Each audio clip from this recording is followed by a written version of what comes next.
আলাইকুম। আমরা আজকে মেহেদি বানানো দেখব। এখানে মেহেদির সাথে সুগারটা অ্যাড করা হয়েছিল। তারপর আমি লেমন জুসটা মিক্স করে নিয়েছি, দেখতে পাচ্ছেন। তারপর হলো আমি ব্ল্যাক টিটা দিয়েছি, যেটা অনেক ডার্ক হবে। তারপর মিক্স করতে হবে, আমাদের অনেক ভালো মতো মিক্স করতে হবে। যদি মিক্সটা ভালো মতো না করে তাহলে আমাদের মেহেদিটা সুন্দর হবে না। এখানে দেখতে পাচ্ছেন আমি অয়েলটা দিয়ে দিয়েছি। অয়েলটা দেওয়ার পর আমি মিক্স করতেছি।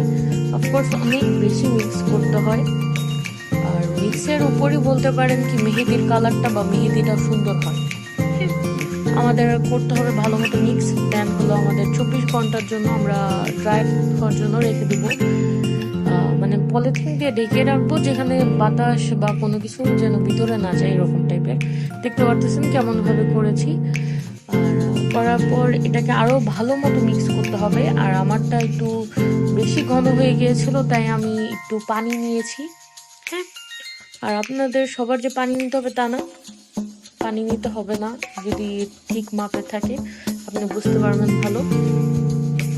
দেন হলো আমরা মিক্স করার